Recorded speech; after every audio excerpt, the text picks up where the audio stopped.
August 19th, 1942. In the gray light before dawn, hundreds of Allied ships crossed the English Channel. On board were nearly 6,000 soldiers, mostly young Canadians, many about to see combat for the first time. This is the story of the Dieppe Raids during the Second World War.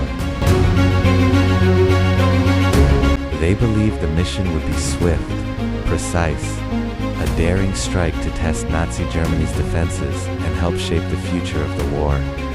But as the sun rose over the French port of Dieppe, nothing would go according to plan. By 1942, the Allies faced a grim map. The Nazis dominated Europe. Stalin begged for a second front in the west, and the Allies still had no real experience storming a fortified coastline. They needed information. They needed to know if a port could be taken quickly, a key objective in any future liberation of Europe. The 2nd Canadian Infantry Division was chosen to lead the raid. They had trained for months in Britain with no major action. Commanders hoped the mission would give them purpose and demonstrate British Canada's commitment to the war effort. British planners saw Dieppe as a test of everything, but could a sudden assault breach Germany's coastal defenses? Could tanks land effectively? Could air and sea support work together? Operation Jubilee was meant to answer those questions. The plan involved multiple coordinated attacks. The British would strike the flanks and neutralize German artillery. Canadian infantry would hit the main beaches. Armored units would provide support. The RAF would cover everything from above, and the entire force would withdraw before the Germans could mount a strong counterattack. But it all depended on timing and surprise. Shortly after 3 a.m. on August 19, 1942, an Allied landing group unexpectedly encountered a German convoy at sea. A firefight erupted. It wasn't long, but it was loud enough to wake Dieppe's defenders. The operation continued, but the element of surprise was gone. The first landings at the flanks were crucial if those heavy Nazi guns weren't silenced. The main force would be walking into a killing zone. Squeeze Canadian troops landed late and in full daylight. The German machine guns overlooked the entire beach. Most troops never made it past the seawall.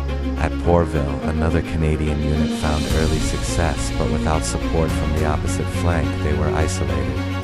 Nazi German reinforcements quickly surrounded them. By 7 a.m., both flank attacks had failed, and the main assault force was heading straight into a fortified port with every gun still active. Dieppe's beach was made of deep, loose pebbles, terrible ground for men and machines. At 5:20 a.m., the Canadians landed and were immediately hit by intense German fire. Survivors described it as a wall of fire. Many soldiers fell before reaching the seawall. Churchill tanks followed, but most bogged down on the stones. Others broke their tracks or were destroyed by enemy guns. Only a few reached the promenade, and those were quickly stopped by anti-tank weapons. Communication between units collapsed, troops were scattered, pinned down, and without support. Yet more waves of soldiers continued landing into the chaos, unaware of how dire the situation had become. By 8 a.m., the mission was beyond saving. At 9:40 a.m., the order was given to withdraw, but retreating under fire was nearly impossible. Landing craft attempting rescue were destroyed. Some soldiers tried swimming out to sea. Others hid behind wrecked vehicles, hoping for extraction that never came. In the end, hundreds of Allied soldiers had no choice but to surrender. Of the nearly 6,000 Canadians who took part, 907 were killed. Nearly 2,000 were captured by the Nazis. Only about 1,200 made it back to Britain. On the other hand, Germany captured almost 290 Brits, and it remains one of the darkest days in Canadian military history. As disastrous as the raid was, the lessons proved invaluable. The Allies learned that ports cannot be attacked directly. Beaches must be chosen instead. Massive naval bombardment is essential. Air superiority must be overwhelming. Engineering units must land early, and intelligence must be thorough and accurate. These lessons shaped the planning for D-Day, a mere 2 years later. In a tragic way, the failure at Dieppe paved the road to future success. Today, Dieppe's beach is quiet, but beneath the stones lie the memories of a mission born from necessity and paid for with courage.